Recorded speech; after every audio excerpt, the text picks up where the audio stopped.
بسم الله الرحمن الرحيم قل هو الرحمن آمنا به وعليه توكلنا فستعلمون من هو في ضلال مبين. السلام عليكم ورحمة الله وبركاته. وعليكم السلام ورحمة الله وبركاته. بسم الله الرحمن الرحيم. الحمد لله رب العالمين، والصلاة والسلام على أشرف الأنبياء والمرسلين سيدنا ومولانا محمد وعلى آله وأصحابه المجاهدين الطاهرين. Amma ba'du. Saudara-saudara kaum muslimin seiman dan sekeyakinan yang berbahagia, pada suatu hari seketika sedang berkumpul dengan para sahabat, Rasulullah pernah memberikan peringatan. Beliau bersabda, yushiku an tada'a alaikumul umamu kama tada'al akalatu ala qas'atiha. Pada suatu saat nanti akan datang di tengah-tengah kamu, wahai umat Islam, di mana orang-orang lain di sekeliling kamu akan bersatu mengerubungi kamu seperti bersatunya orang-orang mengerubungi makanan di atas meja hidangan. Akan datang satu saat nanti di mana kondisimu dikepung sedemikian rupa, yang barat mau menerkam, yang timur mau menghantam, yang selatan mau menginjak-injak, yang utara pun akan menjelajah. Kondisimu seperti makanan di atas meja hidangan. Sebagian sahabat merasa heran dan terkejut, lalu mereka bertanya, amin qillati nahnu yawma izin ya Rasulullah? Apakah jumlah kami pada waktu itu sedikit ya Rasul? Kami sampai dikepung sedemikian rupa? Beliau menjawab, bal antum yauma idzin katsir. Sama sekali tidak. Kamu tidak sedikit pada saat itu. Bahkan jumlahmu sangat banyak. Kamu adalah mayoritas. Walakinnakum ghusa'un ka ghusa'is sail. Tetapi keadaanmu saat itu persis seperti buih di lautan. Banyak tetapi centang perenang. Banyak tetapi tidak punya daya dan kekuatan. Banyak tapi dipermainkan gelombang lautan, dihempaskan ke tepian pantai tanpa punya makna dan arti. Kondisimu pada saat itu kuantitas yang tanpa kualitas, sehingga orang lain enak saja mengepung kamu. Akidahmu didangkalkan, dibanjiri dengan peradaban dan kebudayaan yang menjauhkan dari agama. Dari segi maksiat dan munkarat seluruhnya mengepung sampai kita melepaskan nilai-nilai Islam kita ini. Dan celakanya, sambung beliau, wal yanzi'anna fi qulubi aduwikumul mahabata minkum. Akan dicabut kehebatanmu di mata musuh-musuhmu, sehingga pada saat seperti itu orang lain memandangmu umat Islam enteng saja, remeh saja, tidak ada apa-apanya. Sudahlah, pokoknya umat Islam sikat saja. Umat Islam enteng, umat Islam kecil, umat Islam tidak ada apa-apanya. Alangkah ironinya, alangkah menyedihkannya, memilukan dan sekaligus memalukan. Umat yang mayoritas ini dipermainkan oleh yang minoritas. Umat yang jumlahnya terbesar, terbanyak, bahkan konon menurut catatan sampai 90%, tapi dipermainkan oleh mereka kelompok-kelompok kecil ini. Wal yakzifanna fi qulubikumul wahn. Pada saat itu di hatimu dicampakkanlah penyakit wahan. Sahabat kemudian bertanya, wa mal wahnu ya Rasulullah? apakah penyakit wahan itu ya Rasul? Beliau menjawab, hubbud dunya wa karahiyatul maut. Penyakit wahan itu tidak lain hubbud dunya wa karahiyatul maut. Terlalu cinta kepada dunia dan terlalu takut kepada mati. Materialistis dan takut resiko. Dua penyakit inilah yang menyebabkan walaupun umat ini mayoritas, tapi dipermainkan oleh yang minoritas. Walaupun dia golongan terbesar, tapi nasibnya seperti makanan di atas meja makan. Dari segala macam penjuru mau menghantam dia. Saudara-saudara kaum muslimin yang berbahagia, ini merupakan analisa sosial bahwa pada satu saat nanti akan terjadi di tengah-tengah umat di mana kita dihantam dan diserbu dari segala macam penjuru. Akidah didangkalkan, peradaban dan kebudayaan dirusak, makanan dan minuman diracuni, pakaian ditelanjangi dan lain sebagainya, sampai kita melepaskan nilai Islam yang kita cintai ini. Kondisi sosial ini satu saat akan datang kepada kita. Demikian analisa dan peringatan dari Rasulullah sallallahu alaihi wasallam. Marilah sekarang kita melihat, adalah benar bahwa di zaman sekarang kita insya Allah tidak akan mengalami perang Badar sehebat yang pernah dialami oleh Rasul dan para sahabatnya. Tetapi sesungguhnya perang yang kita hadapi di zaman sekarang ini tidak kalah hebatnya dengan perang Badar, tidak kurang dahsyatnya dengan perang Uhud, tidak kurang ngerinya dari perang Khandaq. Hanya saja yang kita hadapi sekarang ini bukan ujung pedang, bukan ujung tombak, bukan ujung panah. Yang kita hadapi sekarang ini adalah perang akidah, perang ideologi, perang mempertahankan keyakinan. Yang kalau kita kalah sekarang, kita memang masih beragama. Tetapi anak kita, cucu kita, generasi yang akan hidup 5, 10, 20, 30 tahun yang akan datang, wallahu a'lam bissawab. Islam, saudara-saudaraku, tidak mungkin hilang dari dunia. Tetapi tidak mustahil Islam gulung tikar dari desa kita. Tidak mustahil Islam gulung tikar dari kampung dan kota kita, jikalau kita tidak menjaganya, jikalau kita tidak memeliharanya, bahkan jikalau kita tidak mewariskannya kepada anak-anak kita, generasi yang akan datang. Marilah kita mengingat sejenak bagaimana Islam di Spanyol yang pernah jaya, pernah mewarnai daratan Eropa, dan yang sekarang hanya sekedar tinggal ceritanya saja.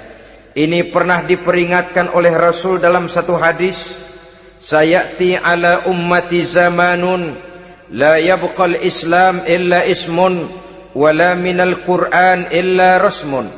Akan datang satu masa di tengah umatku di mana pada masa itu Islam ada tapi hanya tinggal sekedar namanya saja, dan Quran pun ada tapi cuma sekedar tinggal tulisannya saja. Apabila kita tidak mewariskan ini kepada generasi yang akan datang, maka serbuan-serbuan dari berbagai macam penjuru dari hari ke hari semakin kita rasakan kehebatannya. Tidak mustahil sejarah Spanyol akan terjadi di desa kita, akan terjadi di kampung kita, akan terjadi di kota kita. Orang Spanyol kalau mereka cerita kepada anaknya, mereka akan cerita, "Nak, di sini dulu ada masjid." Kapan, Pak? Dulu bener dah. Banyak orang Islam kalau hari Jumat pada sembahyang, kapan itu, Pak? Dulu sekali. Sekarang cuma sekedar tinggal ceritanya saja. Bukankah sesuatu yang sangat tidak mustahil apabila kita tidak menjaga dan mewariskan Islam ini kepada generasi yang akan datang? Maka serbuan-serbuan akan membawakan hasil yang diinginkan oleh para penyerbu itu tadi. Kita sudah menjadi umat yang mayoritas, Tetapi umat yang mayoritas ini menurut Rasul dikepung sedemikian rupa, akidahnya didangkalkan, peradaban dan kebudayaannya ditekan sedemikian rupa, kehidupan sosialnya dibuat individualis, kemudian dari segi pergaulan, pakaian, makanan, minuman dan sebagainya diracuni, sampai dia tidak lagi berpegang teguh kepada agamanya. Dan dikala itu hilang kehebatan umat ini di mata musuh-musuhnya. Orang lain memandang kita ringan saja, enteng saja, satu umat yang sudah kehilangan wibawa. Padahal konon kabarnya kita mayoritas, tapi enak saja dikutak-kutik orang lain. Dan dikala itu di hati kita merajalela penyakit wahan. Penyakit wahan itu apa? Pertama, hubbud dunia, terlalu cinta kepada dunia. Terlalu cinta kepada dunia yang menyebabkan kita lupa akan tanggung jawab dan kewajiban, lupa meneruskan dan mewariskan Islam kepada generasi yang akan datang. Kita berlomba hanya untuk mengejar dunia dan seluruh isinya. Baik dia bernama material, baik dia bernama seksual, baik dia bernama pangkat, jabatan dan kedudukan, berlomba-lomba kita di dalamnya. Sampai tercampaklah penyakit hubbud dunia di dalam hati ini. Berurat dan berakar dunia itu, sulit dan berat kita berpisah daripadanya. Akibatnya kemauan untuk berbuat demi dan atas nama agama sangat sulit terwujud di dalam kehidupan ini. Yang kedua, karahiyatul maut, terlalu takut kepada mati. Baik mati ajal, mati dalam artian yang sebenarnya, baik mati usahanya, baik mati karirnya, baik mati pangkat dan jabatannya. Sehingga dengan demikian akibatnya jatuhlah kita menjadi umat yang kehilangan wibawa di mata orang lain. Saudara-saudara kaum muslimin rahimakumullah, saya katakan tadi, perang yang kita hadapi di zaman sekarang adalah perang akidah. Perang menghadapi peradaban dan kebudayaan yang menghancurkan moral daripada anak-anak kita. Perang menghadapi banjirnya maksiat dan munkarat, yang di tengah-tengah itu, di samping berkewajiban menjaga diri dan keluarga, kita pun juga berkewajiban menjaga anak-anak kita, generasi yang akan datang, mengarahkan dan mendidik mereka sesuai dengan yang dikehendaki oleh Allah Subhanahu wa ta'ala. Oleh sebab itu, pada pertemuan kali ini yang akan saya bicarakan ialah bagaimana idealnya seorang muslim lebih dahulu memberikan pendidikan kepada anak-anaknya. Di tengah satu situasi dan kondisi di mana serbuan datang silih berganti melanda dan menghantam umat Islam, kemana anak-anak kita ini harus kita arahkan? Karena kita orang tua mempunyai tanggung jawab. Anak adalah amanah, menyia-nyiakan amanah adalah dosa, dan dosa itu merupakan satu dosa yang besar. Bahkan orang tua bisa saja masuk neraka kalau tidak bertanggung jawab tentang anak-anaknya. Satu riwayat menjelaskan, ada orang soleh, ngajinya cukup, sholatnya cukup, puasanya cukup, zakatnya cukup, di mana ada majelis taklim hadir, baca Quran hobi, fitnah orang tidak pernah. Di akhirat setelah disidang dia ternyata lebih banyak kebaikannya daripada kejahatannya, maka dia pun diperintahkan dan dipersilahkan masuk ke dalam surga. Giliran anaknya disidang, biang okem nih anak. Ditanya, siapa Tuhanmu? Tidak tahu. Siapa nabimu? Tenyaho. Apa kitabmu? Ora gelem. Kamu pernah sholat? Tidak. Zakat? Tidak. Puasa? Tidak. Judi? Hobi. Zina? Tiap malam. Mabuk? Berat. Wah, brengsek kamu. Kebaikan tidak ada barang sedikit pun, sementara kesalahan dan dosa berlipat ganda. Kamu neraka. Anak ini protes. Benar, saya tidak kenal siapa Tuhan saya. Saya tidak tahu siapa Nabi saya.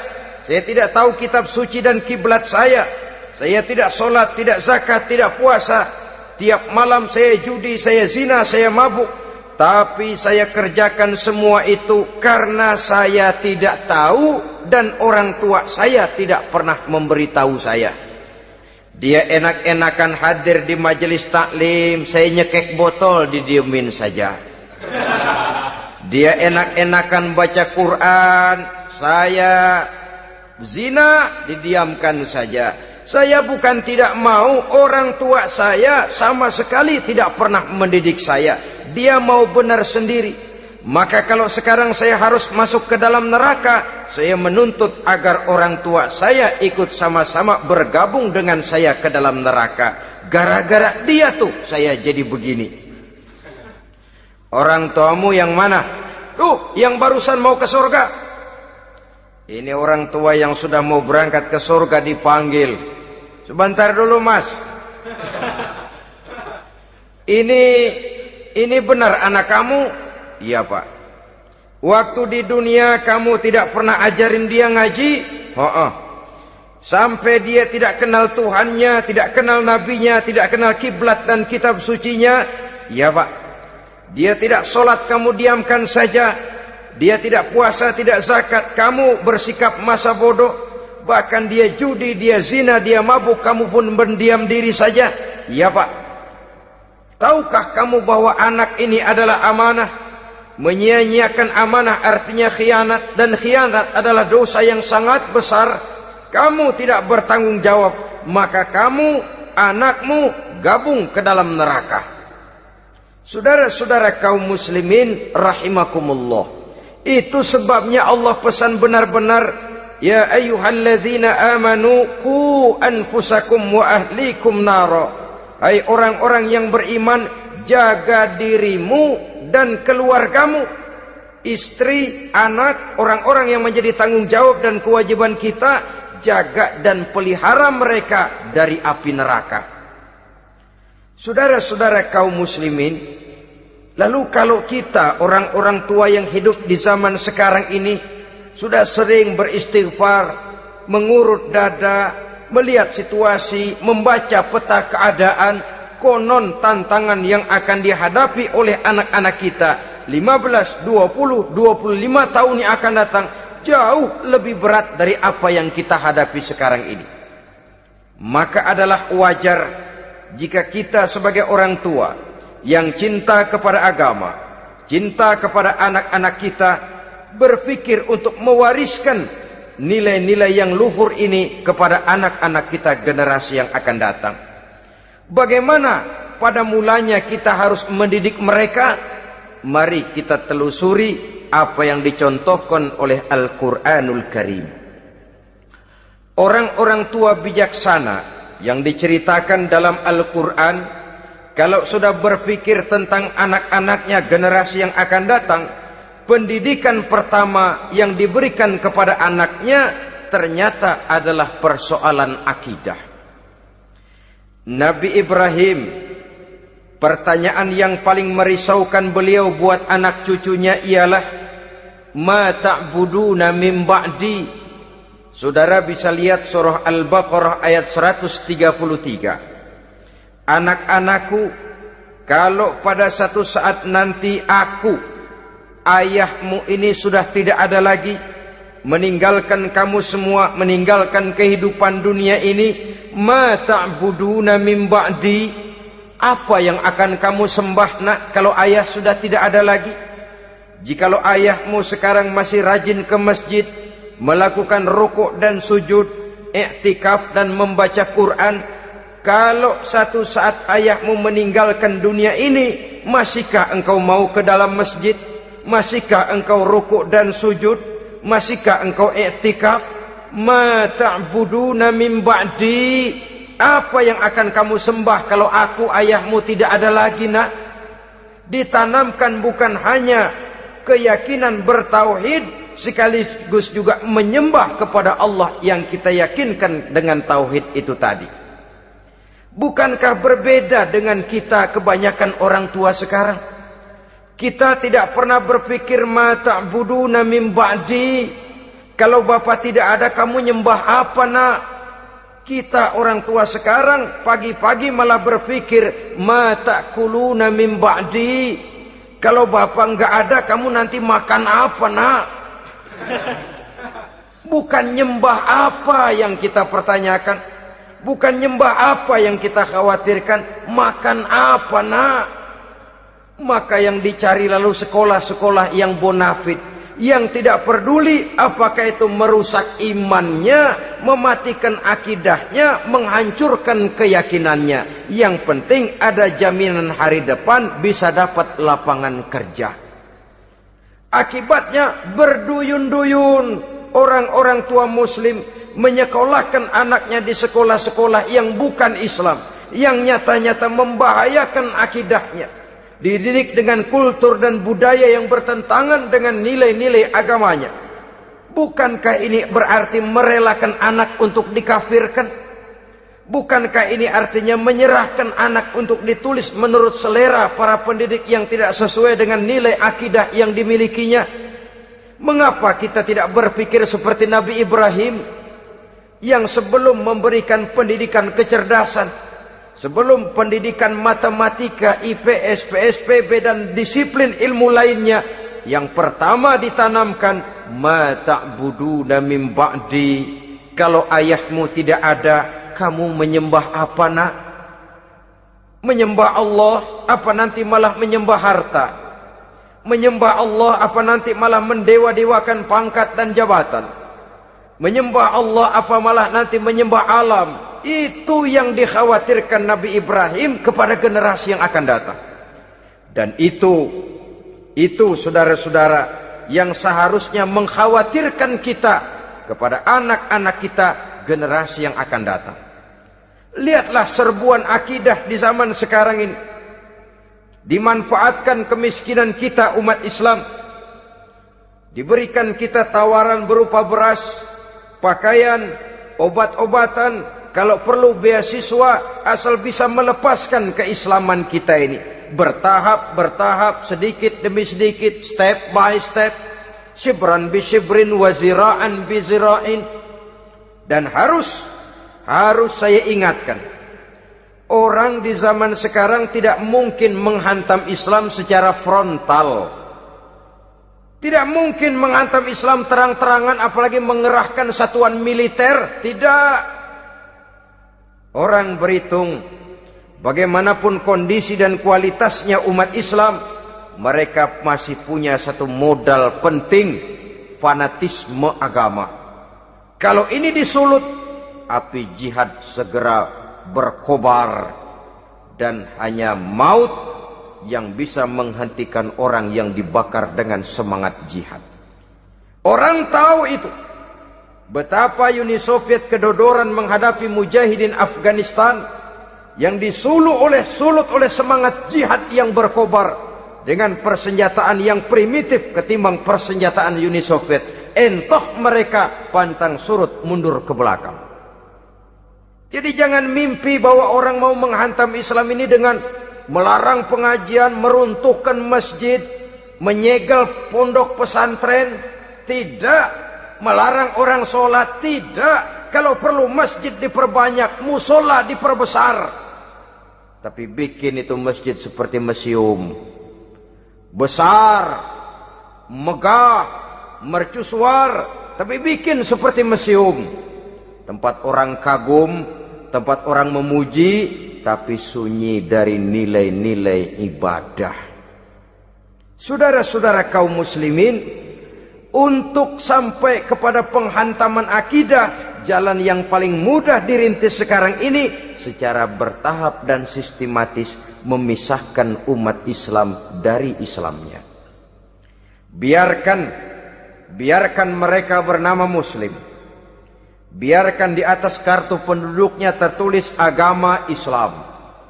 Tapi tanamkan budaya-budaya yang menyebabkan cara bergaul mereka, cara berumah tangga mereka, cara bertetangga mereka, sampai kepada cara mereka berpakaian, cara mereka bergaul, cara mereka makan dan minum, cara mereka mendidik dan menyekolahkan anak, sama sekali tidak lagi mencerminkan nilai-nilai yang islami. Itu sudah satu usaha yang paling praktis, memisahkan umat Islam dengan Islamnya. Kalau sadarlah kita ke arah ini usaha orang di zaman sekarang, maka yang harus pertama kita tanamkan kepada anak-anak kita, didik mereka dengan jiwa tauhid yang mengkristal di dalam batinnya, meresap sampai ke tulang sumsumnya, yang tidak akan sampai pun nyawa berpisah dari badannya, akidah itu tidak akan berpisah dari hatinya. Bahkan dia sanggup dengan tegar berkata, lebih baik saya melarat karena mempertahankan iman daripada hidup mewah dengan menjual akidah. Satu khitah, satu garis kehidupan yang perlu kita wariskan kepada anak-anak kita, generasi yang akan datang. Dahulu ada satu tradisi, saudara-saudara. Kalau anak gadis kita dilamar orang, orang lalu bertanya, anakmu mau ngelamar gadis saya, apa sudah khatam Quran berapa kali? Apa sudah bisa baca kitab macam-macam dan lain sebagainya? Sehingga lahirlah satu kebanggaan. Apapun motifnya, tapi pertanyaan semacam ini zaman sekarang sudah langka. Paling-paling yang ditanya kalau anaknya dilamar orang, anakmu kerja di mana? Gajinya sebulan berapa? Kendaraannya bebek apa soang? Apa-apa? Itu yang kita pertanyakan, berkisar di seputar materi, kerja, job, status sosial, dan lain sebagainya. Perkara bisa baca Quran atau tidak, nomor 18. Perkara sembahyangnya rajin apa tidak, nomor 36. Saudara hadirin, akibatnya terjadi pergeseran nilai. Maka mendidik anak menurut tuntunan Quran adalah seperti yang diberikan contoh oleh Luqmanul Hakim, yang diceritakan dalam surah Luqman mulai ayat 11 dan selanjutnya. Apa pendidikan pertama yang harus kita berikan kepada anak? Pertama, ya bunayya la tusyrik billah. Wahai anakku, jangan sekali-kali engkau menyekutukan Allah. Nak, jaga tauhid, pelihara iman, mantapkan akidah. Ini dasar yang pertama. Belum lagi anak mengenal berbagai macam disiplin ilmu, yang pertama ditanamkan tauhid. Ini yang mendasari kehidupan. Ini yang akan menjadi mewarnai dan menjadi warna dari kepribadian seseorang. Sentuhan jiwa tauhid di dalam diri si anak. Belum lagi sempat dia kenal yang lain. Yang pertama yang kita tanamkan, kita wariskan, kita berikan, la tusyrik billah. Jangan sekali-kali menyekutukan Allah. Nah, kalau ini sudah tertanam, ini sudah merupakan satu fondasi yang kuat. Selebihnya nanti tinggal melihat bakat si anak, kemana dia harus dididik ini. Yang terpenting nilai iman lebih dahulu tanamkan. Dan untuk menghancurkan nilai keimanan, saudara-saudara, saya katakan, ingatkan kepada hadis di awal tadi, dikepung kita dari berbagai macam penjuru agar bila bisa melepaskan nilai-nilai iman dan keyakinan. Proses pendangkalan akidah, ditanamkan keraguan kepada agama, ditanamkan rasa malu beragama, sholat malu, baca Quran malu, berangkat ke masjid malu, pakai jilbab malu. Ditanamkan rasa malu beragama, sehingga bertahap sedikit demi sedikit kita mulai berpisah dengan kehidupan beragama.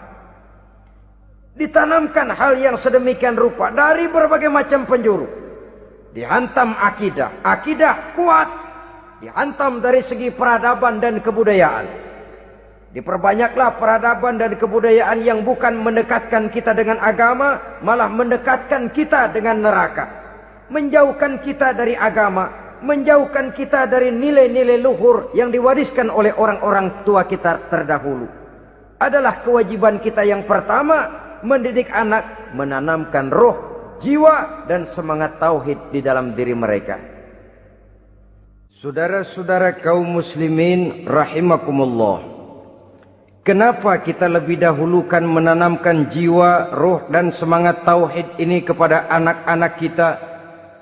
Pertama, kita tidak hanya ingin sekedar mempunyai anak yang pintar, tetapi lebih daripada itu kita pun ingin mempunyai anak yang benar. Segala macam disiplin ilmu, segala macam bentuk penalaran ilmiah dan pengisian intelektualitas manusia mungkin di satu sisi akan membuat dia pintar, tapi di sisi lain belum tentu akan membuat dia benar. Nabi pernah memberikan peringatan, man izdada ilman walam yazdad huda lam yazdad minallahi illa bu'da. Orang yang hanya bertambah ilmu pengetahuannya tapi tidak bertambah hidayah dari Allah, tidak makin mantap keimanannya, maka seluruh nilai-nilai ilmunya hanya akan menjauhkan dia dari Allah Subhanahu wa ta'ala. Dan adalah lebih merupakan azab daripada nikmat kalau kita diberikan ilmu pengetahuan yang hanya akan menyebabkan kita semakin jauh dari Allah Subhanahu wa ta'ala. Yang kedua, sesungguhnya roh, jiwa, dan semangat tauhid yang melekat dalam diri anak pada puncaknya akan melahirkan satu disiplin murni yang tumbuh dari dalam dirinya sendiri, di mana si anak dalam kehidupannya merasakan, dimanapun dia berada, kemanapun dia pergi, ia selalu merasakan kehadiran Allah dekat dalam hidupnya. Ia sadar sesadar-sadarnya bahwa tidak ada satu perbuatan yang bagaimanapun kecilnya yang bisa disembunyikan dari kekuasaan Allah Subhanahu wa ta'ala. Yang ketiga, dengan penanaman roh, jiwa, dan semangat iman ini, maka diharapkan anak-anak nanti pada pertumbuhannya sanggup mengendalikan hawa nafsunya. Dengan kata lain, bahwa penanaman jiwa tauhid, penanaman roh dan semangat keimanan ini merupakan kondisi dasar yang harus dilakukan sebelum yang lain-lainnya. Kemudian pendidikan kedua yang diberikan oleh Al-Quran melalui contoh dan model dengan Luqmanul Hakim ini, setelah menanamkan tauhid, ditanamkanlah kepada si anak ini rasa hormat kepada orang tuanya. Wa wassaynal insana biwalidayhi, dan kami wasiatkan kepada manusia untuk berbakti kepada ibu bapaknya. Hamalathu ummuhu wahnan ala wahnin, karena ibunya telah mengandungnya dengan kepayahan di atas kepayahan. Maksudnya dengan kepayahan dan kelelahan yang berlipat ganda. Sehingga ketika Rasul ditanyakan orang, ya Rasul, siapa yang paling harus saya taati di dunia ini? Beliau menjawab, ibumu. Kemudian siapa lagi ya Rasul? Ibumu. Setelah itu siapa lagi ya Rasul? Ibumu. Dan kemudian siapa ya Rasul? Bapakmu. Ibu, ibu, ibu, bapak. Bahkan al-jannatu tahta aqdamil ummahat, surga berada di bawah telapak kaki ibu. Bagaimana menanamkan rasa hormat kepada orang tua di hati anak? Tentu yang pertama, bagaimana orang tua bisa memberikan keteladanan. Marilah kita sebagai orang-orang tua ini menyadari bahwa sebelum anak kenal sekolah dasar, sebelum anak kenal TK, ibtidaiyah, sanawiyah, sampai kepada perguruan tingginya, yang pertama dia kenal adalah lingkungan rumah tangganya, gurunya adalah ibu bapaknya. Di sini berlakulah apa yang dinamakan keteladanan. Keteladanan jauh lebih berhasil daripada sekedar teori-teori yang muluk. Keteladanan jauh lebih berhasil daripada berbagai macam indoktrinasi dan penataran. Kurangnya keteladanan akan menyebabkan anak mencari pola. Apabila kita orang tua ini tidak bisa memberikan keteladanan yang baik kepada anak-anak kita, maka pada suatu saat anak-anak akan menganggap enteng dan kehilangan wibawa kita sebagai orang tua di mata mereka. Dikala itu akan sangat sulit kita membentuk kepribadian mereka. Bukankah di zaman sekarang ini kita banyak mengalami krisis wibawa, krisis figur? Ada yang karena rapotnya merah melulu, gurunya dikeroyokin. Pak guru pulang sekolah dicegat. Bahkan nyaris ada orang tua pernah dibunuh oleh anaknya sendiri. Dan lain sebagainya, kasus-kasus yang sebenarnya tidak perlu terjadi. Karena memang bukan saja bertentangan dengan nilai budaya kita sebagai bangsa, tapi juga bertentangan dengan ajaran agama kita sendiri. Krisis wibawa, krisis figur, yang juga akibatnya harus kita sadari banyak faktor yang membentuk kepribadian anak. Pergaulannya, yang dibacanya, yang ditontonnya, yang disaksikannya di dalam kehidupan. Benar kita menyekolahkan mereka, tapi berapa jam mereka di sekolah? 6 jam, 7 jam paling lama. Sedangkan mereka hidup satu hari satu malam 24 jam. Kalau cuma 7 jam di sekolah, ini berarti lebih banyak dia di luar sekolah. Dan di luar sekolah itu artinya ya rumah tangganya, ya temannya, ya lingkungan di mana dia tinggal, yang seluruhnya sangat besar pengaruhnya dalam ikut membentuk kepribadian anak-anak kita. Saya katakan tadi, di samping kita menghadapi perang akidah, kita pun berhadapan di dalam perang menghadapi peradaban dan kebudayaan yang bukan saja menjauhkan kita dari agama, tetapi sanggup menghancurkan moral daripada anak-anak kita. Secara pribadi, saudara-saudara, saya iri, saya kagum misalnya dengan kemajuan yang diperoleh oleh negara tetangga kita, Jepang misalnya. Padahal tahun 45 ia pun hancur lebur oleh meledaknya atom di Hiroshima dan Nagasaki. Tapi bagai satu tenaga raksasa kemudian Jepang bangkit menjadi satu negara superpower di Asia. Bahkan gurunya saja Amerika sekarang ini kewalahan menghadapi perang dagang dengan Jepang ini. Dan yang menarik, Jepang bisa maju dan modern dengan tetap menjadi Jepang, tanpa harus kehilangan identitasnya sebagai satu bangsa, tanpa harus kehilangan kepribadiannya sebagai satu bangsa. Sebagai negara yang sedang berkembang, kita sering latah. Kita ingin meniru Barat, tapi bukan teknologinya, westernisasinya yang kita tiru. Bukan isinya, kulitnya yang kita ambil. Akibatnya apa? Modernnya belum, orangnya sudah Barat. Bergaulnya sudah cara Barat, berumah tangganya sudah cara Barat, berpakaiannya sudah cara Barat, mendidik anaknya sudah cara Barat. Di mana ketemu orang tua cukup hello daddy. Kulitnya kita ambil, sementara isinya kita campakkan. Ironi dan menyedihkan.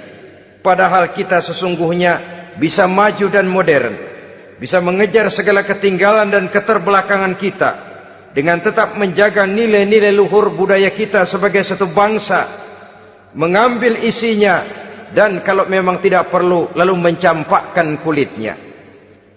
Pengaruh peradaban dan kebudayaan yang menghancurkan moral daripada anak-anak kita oleh pesatnya arus teknologi, oleh pesatnya arus komunikasi, di mana hal-hal yang terjadi di belahan dunia lain dapat kita saksikan hari ini juga melalui layar televisi.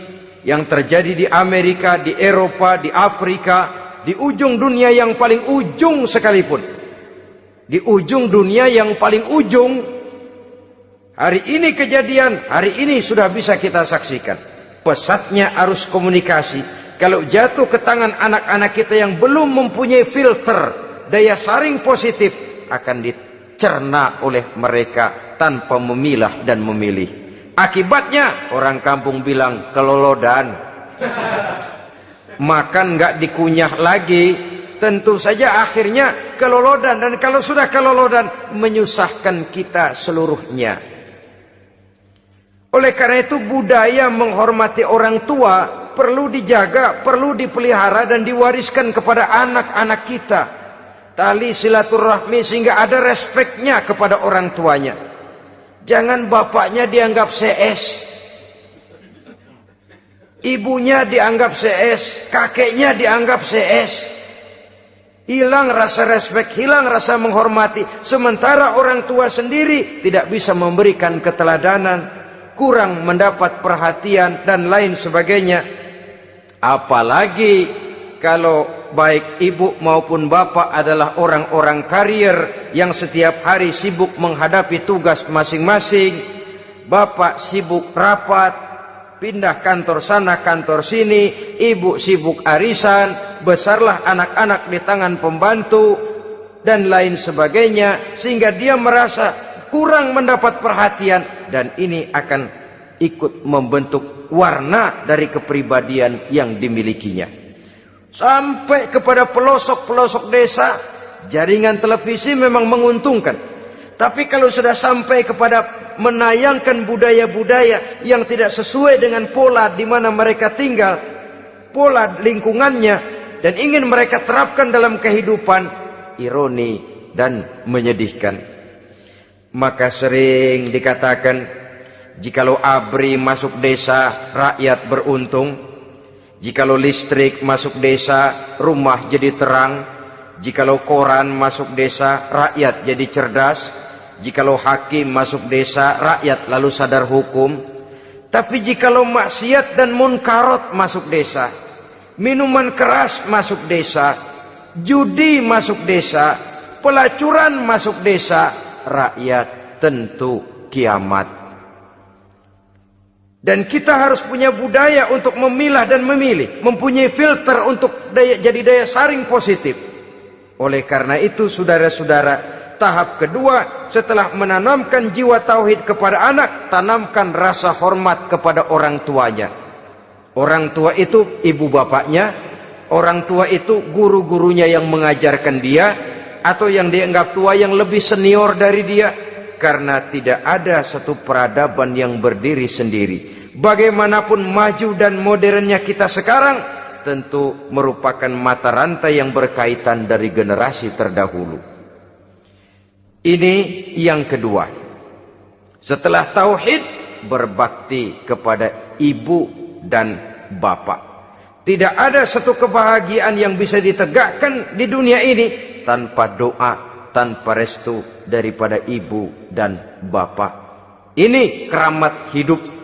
Doanya dikabul Allah dan kutuknya juga dikabul oleh Allah Subhanahu wa ta'ala.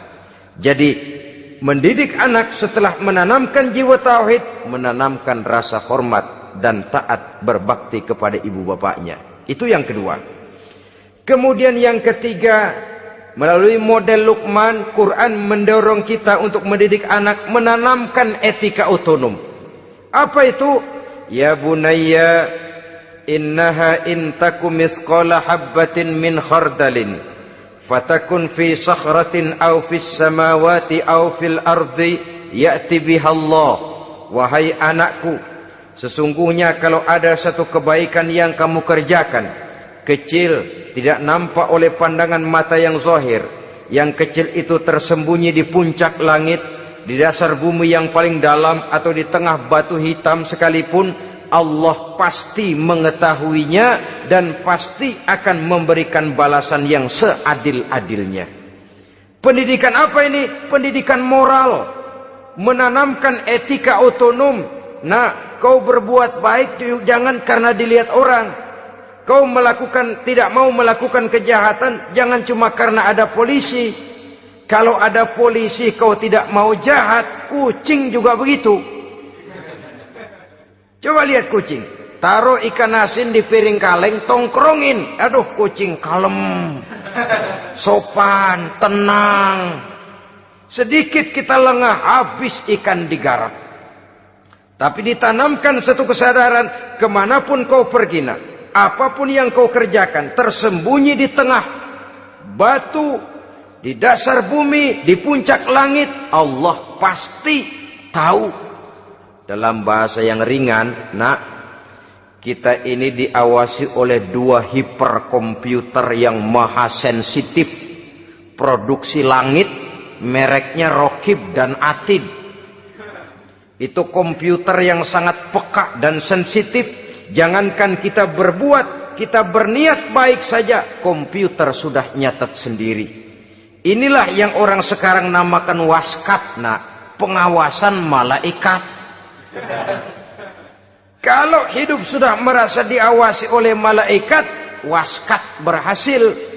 Tapi kalau waskat sudah diawasi malah nekat, itu yang gagal. Atau yang diawasi dan yang mengawasi sama-sama sepakat, itu juga bisa cincai. Saudara-saudara kaum muslimin rahimakumullah, waskat dalam pengertian kita muslim, bagaimana hidup ini merasakan diawasi oleh malaikat. Intelektualitas yang tinggi sekalipun, IQ yang nilainya plus sekalipun, disiplin ilmu yang bagaimanapun banyak yang memenuhi benak kita, tanpa diiringi oleh etika otonom, orang sering mencari celah dan kesempatan. Mencari celah dan kesempatan.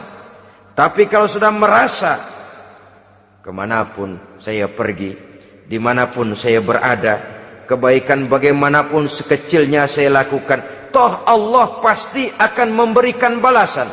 In khairan fa khairun, wa in syarran fa syarrun. Jikalau baik, baik balasan yang kita terima.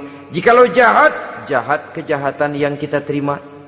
Kalau sudah ke arah ini kita berpikir, maka sesungguhnya kalau kita berbuat baik kepada orang lain, hakikatnya kita sudah berbuat baik kepada diri kita sendiri. Lalu tidak ada merasa rugi berbuat baik kepada orang. Karena manakala dia melakukan kebaikan kepada orang lain, artinya dia sudah berbuat baik untuk dirinya sendiri.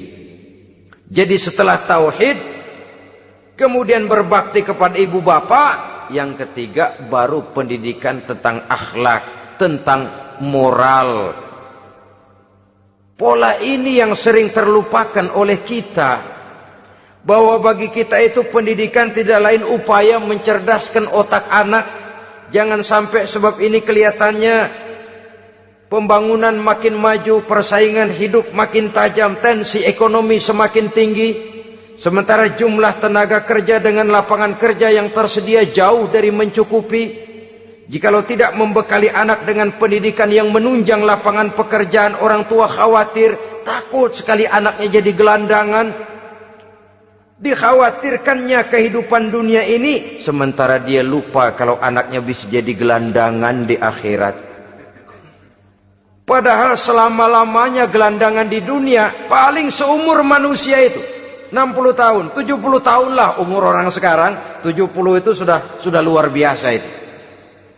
Tapi kalau harus menggelandang di akhirat, menjadi gelandangan di akhirat, alangkah menyedihkannya. Apakah akan kita korbankan satu kehidupan yang langgeng, abadi, cuma karena tertipu oleh fata morgana dan kamuflase? Kita korbankan yang sedikit, kita korbankan yang besar karena kita memilih yang sedikit. Dalam bahasa Al-Quran memang pernah diceritakan hidup ini hakikatnya perlombaan, saudara-saudara. Perlombaan. Dan di dalam perlombaan itu ada yang menang, ada yang kalah.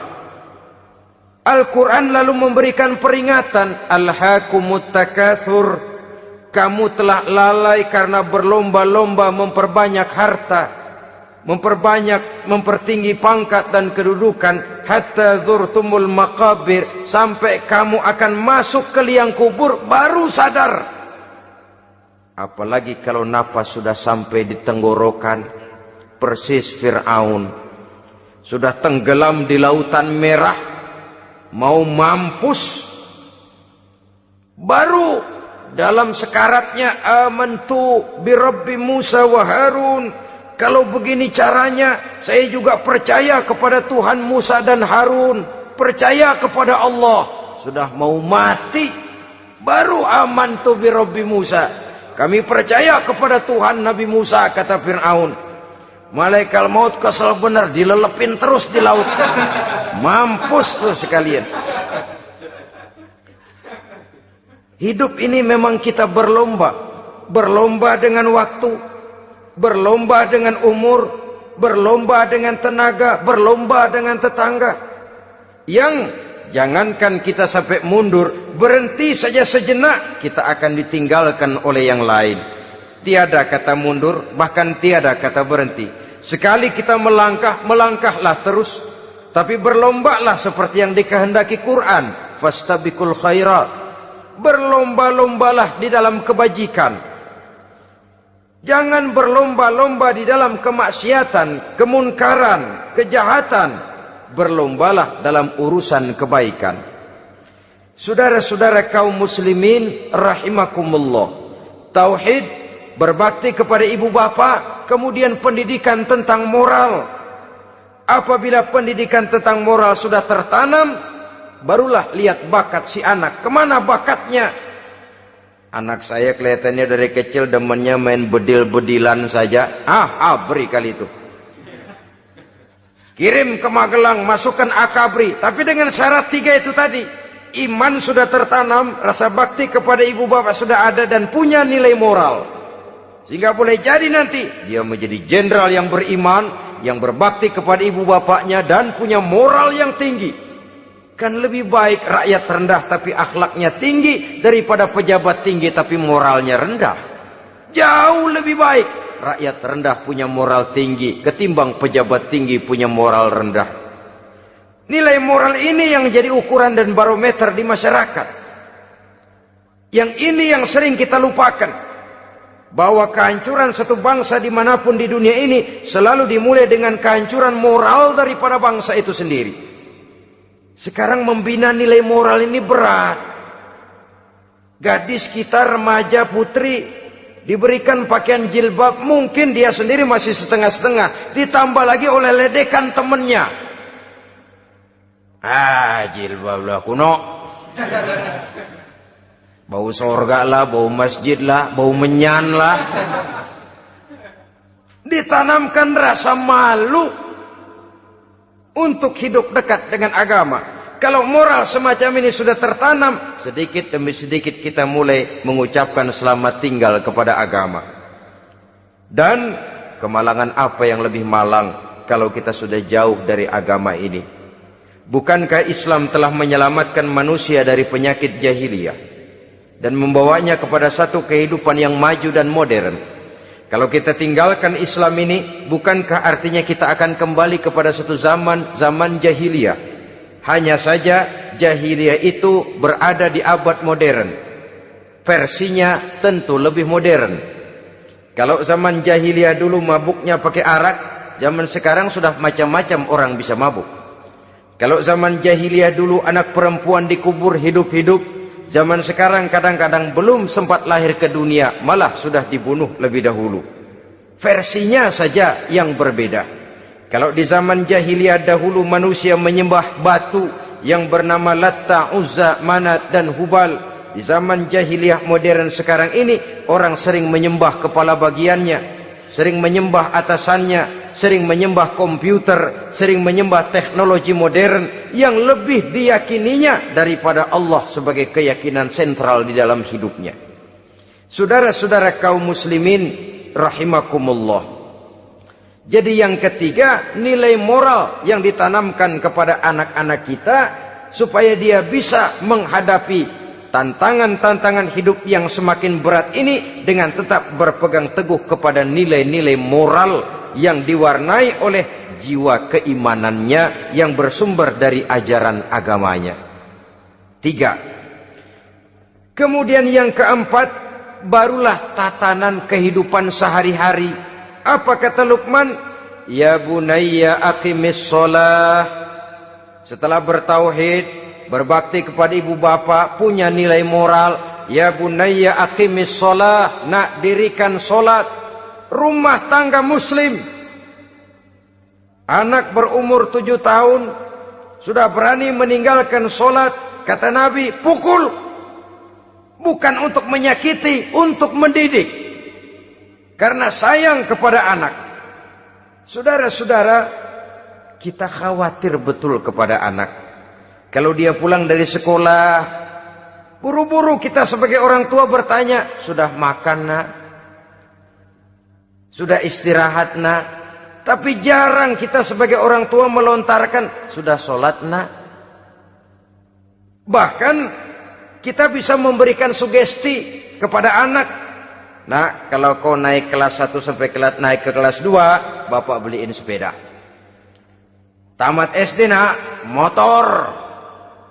Tamat SMP nak, ke Bali kita. Tamat SMA nak, Singapura. Saudara-saudara, tapi kalau untuk urusan sholat misalnya, kita tidak pernah memberikan sugesti kepada anak-anak kita. Nah, kalau kau hafal Fatihah lengkap dengan artinya, bapak beliin sepatu. Nah, kalau kau bisa sholat dengan baik, cukup syarat rukunnya, bapak beliin sepeda. Ada rangsangan, ada sugesti yang membuat anak lebih tergerak untuk hidup dalam suasana keagamaan. Ya bunayya aqimis sholah, nak dirikan sholat. Sebab ini sandaran vertikal yang paling langsung antara manusia dengan Tuhannya. Menyadari bahwa sepanjang yang bisa dilakukan oleh manusia hanyalah berusaha dan berusaha, dan kepastian sepenuhnya ada di tangan Allah. Dengan sholat kepribadianmu diperteguh.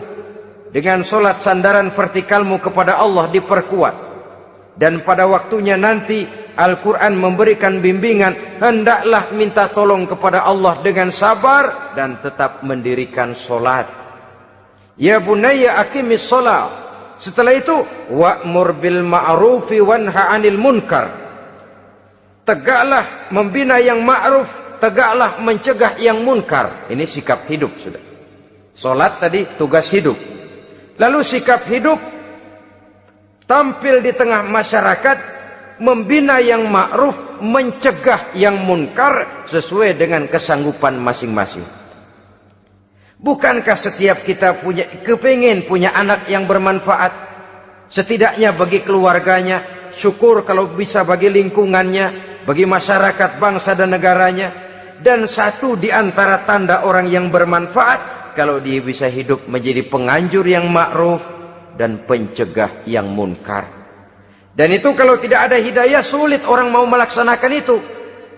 Sebab apa? Ada kecenderungan belakangan ini di mana agama dianggap urusan pribadi. Sehingga orang lalu sering bilang, jangan bawa-bawa agama dah, itu kan bukan urusan agama. Ini sudah ciri berpikirnya sekuler. Jangan bawa-bawa agama. Agama urusan pribadi, artinya orang mau sholat mau enggak, jangan bilang apa-apa dah. Urusan dia sendirian.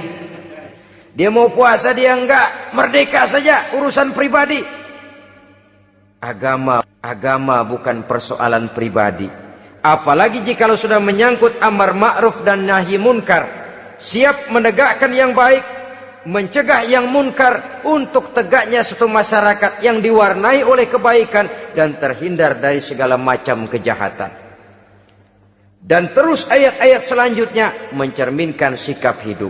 Namun yang intinya, cara mendidik anak yang baik, yang dicontohkan oleh Al-Quran dengan Luqmanul Hakim sebagai model. Pertama, tanamkan tauhid.